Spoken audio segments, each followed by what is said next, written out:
வணக்கம் இடமலம் நேயர்களே. அரசியலின் ஆச்சரியக்குறி, எதிரிகளுக்கு கேள்விக்குறி, எதிர்படையில இருக்கிறவங்களை நோக்கி வர சார்பான அம்புக்குறி. உலோகம்னு எடுத்துட்டா இவர் மெர்க்குரி, வில்லன்ஸ்கெல்லாம் போக்கிரி அப்படின்னு சொல்லப்படுற நம்மளுடைய ரைட்டு போக்கிரி. அதனால தான் வாயிலேயே மிதி விழுந்தது. சரியா? ஸ்டெல்லா மேரிஸ் காலேஜ் வாசல்லையும் குயின் மேரிஸ் காலேஜ் வாசல்லையும் சுற்றி திரிந்த போக்கிரி. அதாவது சரியா? நாங்கள் மாஸ் படம், விஜய் படம் போக்கிரி அதுதான் அதை சொல்றோம். அந்த மாதம் தான் அப்புறம் போலீஸ் காட்டினாங்க. சரியா? அதை தான் நீ மிசா கசமுசா அப்படின்னு சொல்லி மாற்றிக்கிட்ட. ஆனால் ஒட்டுமொத்தத்தில் நீ ஒரு அரசியல் தற்குறி. அதோடு நிறுத்தாம நீ எப்பவும் எழுந்துக்காத பிரதர் வேணா பிரதர். சரி, எதுக்கும் உதவாத பேக்கரி. தமிழ் மொழியோட உச்சரிப்பு வந்து அப்படியே ரைமிங்கா போகுதுன்னு சொல்லிட்டு ஏன் என்ன வேணா இங்க பேசணும்னு அவசியம் இல்லை. தமிழ் மொழியோட உச்சரிப்பு கருணாநிதி வகையறாக்கு தான் வரணுமா? ஏன் மற்றவர்களுக்கு வரக்கூடாதா? இந்த தற்குறிகள் சொன்னா ஏன் சில பேருக்குலாம் எரியுது? உண்மையான தளபதி ஸ்டாலின் கிட்ட இருந்து பேரை மட்டும் திருட தெரியுதுல. தற்குறின்னு பேர் வச்சாங்கன்னா அது ஒரு காரணத்தோட தான் வச்சிருக்காங்க. திருட பத்தி ஸ்டாலினோட வகையறாக்களோ பேச முடியுமா? ஸ்டாலின்ற பேர் திருடப்பட்ட பேர் தானே. அந்த ஸ்டாலினோட இந்த ஸ்டாலின் தாங்க அது ரைட்டு. அது ஜோசப் ஸ்டாலின், இது ஜோக்கர் ஸ்டாலின். சரியா? அதில் வேற ஸ்டாலின் போன்ற ஒரு புரட்சியாளர். நீ என்ன புரட்சியை கிழிச்சுக்கிட்ட? சட்டையை கிழிச்சுன்னு அலைஞ்ச சட்டமன்றத்தில் இருந்து. தமிழ்நாடுங்கிற பேக்கரிக்கு அவர் தாங்க பேக்கரு. அதுதான், அது சரி. தமிழ்நாடுன்ற பேக்கரிக்கு உன்ன மாதிரி ஒரு தற்கூரியை கொண்டு வந்து போட்டால் உன் கூட இருக்கிற போக்கரிங்கெல்லாம் இங்கே சூறையாடுவாங்க. மொத்தத்தில் என்னதான் இருந்தாலும் சில விஷயங்கள்லாம் என்ன எமோஷனல் ஆக்கிடுச்சு. அது பரவாயில்ல, அசுவாசப்படுத்திக்கோங்க. இல்லைங்க, 6 ஜீவன் கேட்டாருன்னா பரவாயில்ல, 5 ஜீவன் கேட்டாருன்னா என்னால் ஏற்றுக்க முடியாதுங்க. என்னால் ஏற்றுக்க முடியுமோ இல்லைங்க. சமூக செயல்பாட்டாளர், ரேஸ் என்தூசியாஸ்ட், பழம்பெரும் முன்னாள் நடிகை, பழம்பெரும் நடிகை இல்லை இப்போ நடிக்கிறது இல்லை அவ்வளோ. நிவேதா பெத்ராஜ் வந்து என்ன சொல்லிட்டாங்கன்னா, உள்ளம் வந்து நிகழ்ச்சி அடைந்த பதிவுன்னுவாங்களே அந்த மாதிரி. சரி, நாய்கள் எல்லாம் அரசாங்கம் தான் பாதுகாக்கணும், அதற்காக தான் நாங்கள் ஓட்டு போட்டோம்னு சும்மா தீப்பொறி நாய்கள்னு சொல்ல, தெருநாய்களை எல்லாம் அரசாங்கம். நான் சொல்றேன், இங்க இருக்கக்கூடிய நிறைய பொறுக்கி நாய்களை எல்லாம் அரசாங்கம் பாதுகாத்துக்கிட்டு இருக்கேன். ஏங்க 5 ஜீவங்களை பத்தி பேச அரசியல நுழைக்கிறீங்களேங்க? ஆமாங்க, எல்லாத்தையும் தான் நுழைப்போம். நுழைக்கிறது என்ன புதுசா? இப்போ என்னன்னா, நீ வந்து தெருநாய்களை பற்றி பேசுகிறம்மா. உனக்காகவே 240 கோடி ரூபாய் செலவு பண்ணி இங்கே ரேஸு ஓட்டுற பொறுக்கி நாய்கள்லாம் இருக்கே. என் வீட்டு காசையும் எடுத்து எதுக்கோ செலவு பண்ணுற பொறுக்கி நாய்கள்லாம் இருக்கே. அப்போ அதையெல்லாமும் அரசாங்கம் தானே பாதுகாத்து கொண்டிருக்கிறது. இது எத்தனை நாட்களுக்கு என்றால் இன்னும் ஒரு 5 மாதங்களுக்கு, இன்னும் 4 மாதங்களுக்குன்னு வச்சுப்போங்க. இல்லைங்க, ஒரு நடிகை வந்து அரசாங்கத்துக்கு ஏதாவது ஒரு போர்க்கொடி தூக்கியிருக்காங்க 5 ஜீவனுக்காக, அப்படிதான் கண்டிப்பாங்க. இன்னைக்கு வந்து போர்க்கொடி தூக்கியிருக்காங்க, நல்லதுதான், ஒன்றும் தப்பு கிடையாது. சரி, ஓகே, ரைட். இன்னொரு இடத்துல எனக்கு ரொம்ப மனசுக்கே கஷ்டமாயிருச்சு. கையில ஆகாசம் கொண்டு வந்த நீ மாதிரி வந்து சூரரை போட்டு படத்துல வந்து பாத்தீங்கன்னா, அந்த ஃப்ளைட்ல ஏறி போறதுக்கு ரொம்ப கஷ்டப்பட்டாங்கலாம், அழுவார். அந்த மாதிரி வந்து செல்வ பெருந்தகை லண்டன்ல போயிட்டு படிச்சுட்டு வரா அப்படின்ற மாதிரி அரசாங்கம் அவருக்கு வந்து ஸ்பெண்ட் பண்ணாம விட்டுருச்சு. ஆமா, இந்த என்னன்னா, இவங்க எல்லாம் லண்டன்ல போய் தெரிஞ்சுட்டு வரணுமா? என்ன நீ லண்டனுக்கு போனாலும் சரி, நீ நிலாவுக்கே போனாலும் சரி, நீ வழியை தூக்கிட்டு தானே போற. எதிராளி மேல வந்து அவங்க வீட்டில் எதிராளி என்னங்க இது? ஆமாங்க, அதான் நாங்கள் பண்ணாரு. நீ என்னதான் நீ வந்து லண்டன் வரைக்கும் நீ போயிட்டு வந்தாலும் உன் புத்தி எங்கே போகுது? எதிராளி வீட்டில் கொண்டு போய் கொண்டு போயிட்டு அந்த போய் கொட்டுறது தானே உன்னுடைய வேலையாக இருக்குது.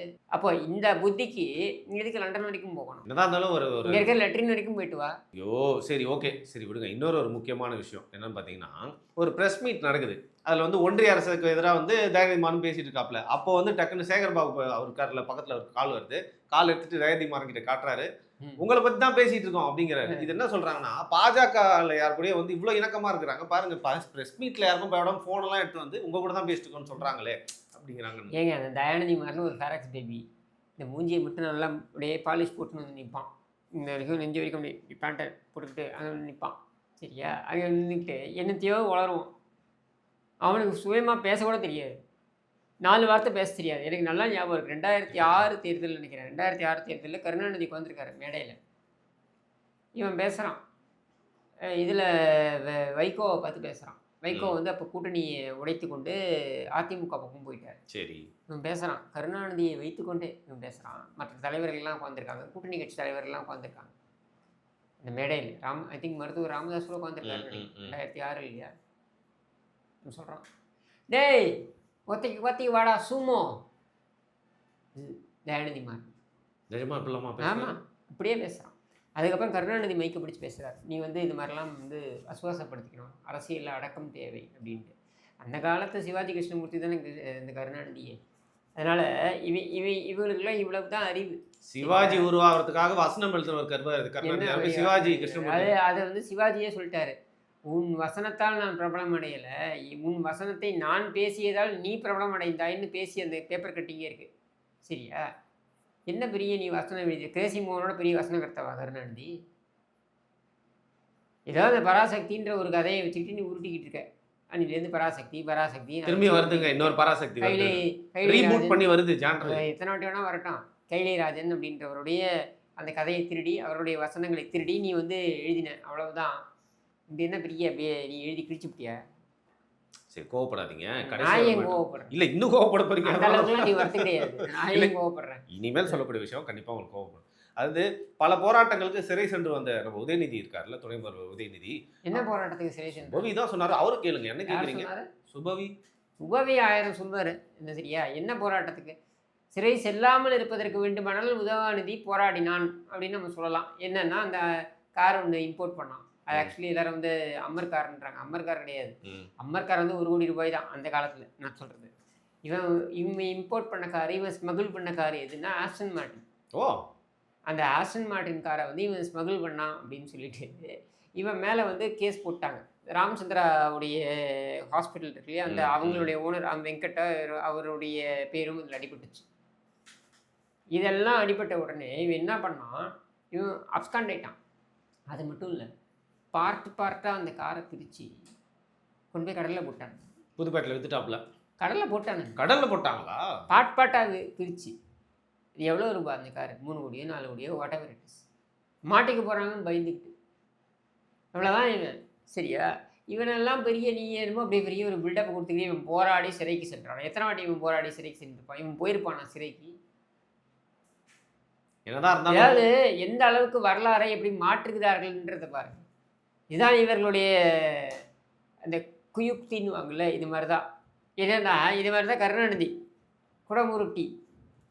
இந்த குடமுருட்டி போராட்டத்தில் அப்படின்னு சொல்லி குடமுருட்டியில் போராட செல்கிறார் கருணாநிதி அப்படின்னு வந்துருச்சு, அறிவிப்பெல்லாம் வந்துருச்சு. அவங்களும் திடீர்னு ஒரு நியூஸ், குடமுருட்டி போகிறதுக்கு அந்த ரயில்வே பாலத்தில் குண்டு வைக்கப்பட்டிருக்கு. நான் வாழ்வது ஒரு முறைதான், உடன்பிறப்பே ஒழுத்தம் பிறப்பே, நான் வாழ்வது ஒரு முறைதான், சாவதும் ஒரு முறைதான். இப்போ நாங்களாம் 4 முறையை வாழ்ந்துட்டு சாவறோம். சரியா? அப்போது நான் வாழ்வது ஒரு முறை, சாவது ஒரு முறை, அதை உன்னுடைய தேவைக்காக நான் போராடி சாகிறேன் அப்படின்னு இவர் கருணாநிதி ஸ்டேட்மெண்ட்டு. கடைசியில் போலீஸ் போய் அங்கே போய் செக் பண்ணா, பாலத்தில் இருந்தது குண்டு கிடையாது, சாணி உருண்டை அப்படின்னு தெரிய வந்துச்சு. ஊரே சிரிச்சுதுங்க. அப்போ சாணி உருண்டை கருணாநிதின்னு நான் என்ன பொய்யா சொல்கிறேன்? இல்லை குடமுருட்டி கருணாநிதி, குடமுருட்டி இன்னும் பெரிய குடமுருட்டி பாலத்திலே அந்த குண்டுகள் வைக்கப்பட்ட பொழுது அப்படின்ட்டு கடைசியில் இருந்தது அங்கே சாணி உருண்டை தான். அந்த சாணி உருண்டையை வச்சே அந்த பில்டப் கொடுத்தவங்க தான் இவங்க. இல்லைங்க, இப்போ என்னன்னா அந்த காலத்திலே சாணி உருண்டைன்னா இந்த காலத்தில் என்னென்ன உருண்டைன்னு நீங்களே யோசிச்சுக்கோங்க. இல்லைங்க, செத்து போன ஒரு மொழியை வந்து மீண்டும் உயிர்த்தெழ வைத்தது உதயநிதி அவர்கள் தான் எனக்கு தோணுது. ஏன்னா இறந்து போன சான்ஸ்கிரிட்டை பற்றி பேசி இன்னைக்கு எல்லாருமே அதை பற்றி பேச போகலாம். சான்ஸ்கிரிட் வந்து உயிர் தெழுந்துருக்குல்ல. நான் என்ன கேட்குறேன்னா, சமஸ்கிருதத்தை வந்து நீ வந்து செத்து போன மொழின்னு சொல்கிற. சரி, செத்து போன மொழியை ஏன் உன் பேரில் வச்சுட்டு இருக்க? அவர் பேர் ஏன் உதயநிதினு வைக்கிற? எழும் பணம்னு வெய்யி, அதுலேயாவது எழுந்துக்கணும். நியாயமா எழும் பணம்னு வச்சுக்கணும். சரி, எழும் பணம்னு வச்சுக்க உன் பேரை. எதுக்குப்பா உதயசூரியன் எழும் ஞாயிறுன்னு வெய்யி, எதுக்கு அறிவாலயம் அறிவு கோவில்னு வெய்யி. கோவில்கள் வந்து கூடாரமாக ஆயிடக்கூடாது, வந்து கைவர்கள். அது கைவர்கள் கூடாரமாக ஆகிடக்கூடாது. இல்லை, அது கைவர்கள் கூடாரமாகத்தான் இருக்கிறது என்பதனால தான் நான் தான் சொல்கிறேன். திருப்பி பராசக்தியில் வந்த அந்த காமக்கொடூர பண்ணையாரே கருணாநிதி தான். அந்த கேரக்டரே கருணாநிதி தான். சான்ஸ்கிரிட் படி சொல்லிட்டாங்க. வைத்தறிச்சல் எப்படி வந்து கத்து? எனக்கு என்னங்க வைத்தறிச்சல்? நானே கேட்குறேன். அவங்களுடைய கல்லூரியில் சன்ரைஸ் பள்ளிக்கூடம் இருக்குல்ல, அந்த பள்ளிக்கூடத்தில் ஏங்க அது காப்பி சொல்லுங்க. சன்ஷைன், அந்த சன்ஷைனா சன்ரைஸ் ஏதோ ஒரு கர்மம். அந்த இதுலேயே வந்து பார்த்தீங்கன்னாக்கா அந்த பள்ளிக்கூடத்துலேயே நீ வந்து சமஸ்கிருதத்தை ஏன் ஃபீஸ் வாங்கி கற்றுக் கொடுக்குற? அப்படி அவங்க அதான் செத்து போன மொழியை நீ ஏன் கற்றுக் கொடுக்குற? அப்படிலாம் இருக்காதுங்க. தமிழுக்காக பாடுபட்ட தமிழ் தலைவரோட குடும்பத்துல அந்த ஸ்கூல் வந்து என்ன வந்திருக்கு. 2003 இவங்க தானே ஆட்சியில் இருக்காங்க. சரி, வாஜ்பாய் அரசாங்கத்தில் இவங்க ஆட்சி இருக்காங்க. அது 8th ஸ்கெடியூலில் இதை கொண்டு வராங்க. ம் ம் சமஸ்கிருதத்தை எல்லா மொழியோட சேர்த்து. ஏன் நீ எதிர்ப்பு தெரிவிக்கல? செத்துப்போன மொழி, நான் இது பண்ணணும்னு சொல்ல வேண்டியது தானே. சரி, 2005 உன்னுடைய கவர்மெண்ட் தானே இருந்தது. யாரோட? மன்மோகன் சிங்கோட கவர்மெண்ட் தானே. அந்த கவர்மெண்ட்டில் அவங்க வந்து சமஸ்கிருதத்துக்கு 31 மொழிகளோட சேர்த்து முக்கியத்துவம் கொடுக்குறாங்க. ஏன் அதை உன்னால் எதுவும் பண்ண முடியல? செத்துப்போன மொழிக்கு கொடுக்கூடாதுன்னு சொல்ல வேண்டியது தானே, நீ போராட வேண்டியது தானே நீ. அடுத்து 2012 மன்மோகன் சிங் பேசுகிறார், சமஸ்கிருதத்துக்கு மிக உயர்ந்த மதிப்பை கொடுக்க வேண்டும், அரசாங்கம் மிக உயர்ந்த மதிப்பை கொடுப்பதோடு இல்லாமல் கவனத்தையும் செலுத்தும் அப்படின்னு சொல்கிறாரு. அப்போ தான் நீ இந்த கார் திருடின வழக்கில் நீ ஓடி பதுங்கி உட்காந்துருக்க.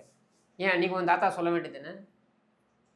கருணாநிதியே என்ன கருணாநிதி, ஏன் இறக்கப்படணும்னு வச்சுக்க வேண்டியதுன்னு அவன் பேரை. அது என்ன கருணாநிதி? கருணை, கருணா சமஸ்கிருதம் தானே. சான்ஸ்கிரிட் தெரியாத நீங்க சும்மா ஏதாவது இல்லை, கருணை அடிக்காதீங்க. கருணா சமஸ்கிருதங்க ஏன் வச்சிருக்க? விட்டா தமிழ் அப்படிங்கிற வார்த்தையை சமஸ்கிருதத்தில் போட்டது. தமிழ்ன்றது நான் அப்படிங்க சமஸ்கிருதம்னு சொல்லுவேன். ஆனால் திராவிடம் சமஸ்கிருதம் தானே. அது கரெக்டு தான். அப்புறம் என்ன? அப்போ இங்கே என்னன்னா, நீ தமிழை நீ போற்ற வேண்டும், உயர்த்த வேண்டும் என்று நினைப்பதை தப்பே நம்ம சொல்ல முடியாது. ஏன்னா தமிழ் ஒரு சிறந்த மொழி, தொன்மை வாய்ந்த மொழி. அது நம்ம மாட்டுக்கிறது. இன்னொரு மொழி நீ செத்த மொழின்னு சொல்லி தான் இந்த மொழியை உயர்த்தணும்னு தமிழே ஏற்றுக்காது. தமிழே அதை ஏற்றுக்கொள்ளாது. தமிழில் இருக்கக்கூடிய திருஞான சம்பந்தராக இருக்கட்டும், இல்லை மிகப்பெரிய தமிழ் அறிஞர்களாக இருக்கட்டும், இவங்கெல்லாம் உண்மையான தமிழ் அறிஞர்கள். உன்ன மாதிரி கிடையாது, உன்ன மாதிரி கேப்மாரிகள் கிடையாது. அந்த மாதிரி உண்மையான தமிழ் அறிஞர்கள் கூட யாரும் வந்து வடமொழி என்று அறியப்பட்ட சமஸ்கிருதத்தை யாரும் வந்து அந்த மாதிரி பேசியது கிடையாது. அப்போ அவர்களுக்கு தெரியாது, உனக்கு தெரியுமா? நீ தமிழை உயர்த்தி பிடிப்பது என்பது செய்ய வேண்டியது. அதை இன்னொரு மொழியை நீ வந்து அசிங்கப்படுத்தி தான் செய்யணும்னு அவசியம் கிடையாது. உள்ளபடியே தமிழ் சிறந்த மொழி, சரியா? அப்படி இருக்கும் பொழுது மதுரை மொழின்னு ராமரே சொன்னதாக வருது, மதுரை மொழி அப்படின்னு சொல்லிட்டு. அப்போ என்ன, தேன் கலந்த ஒரு மொழி அப்படின்ட்டு அதற்கு அந்த முக்கியத்துவத்தை கொடுக்கப்படுகிறது என்ற பொழுது நீயே இதை பேசுகிற? உனக்கு என்ன தெரியும்?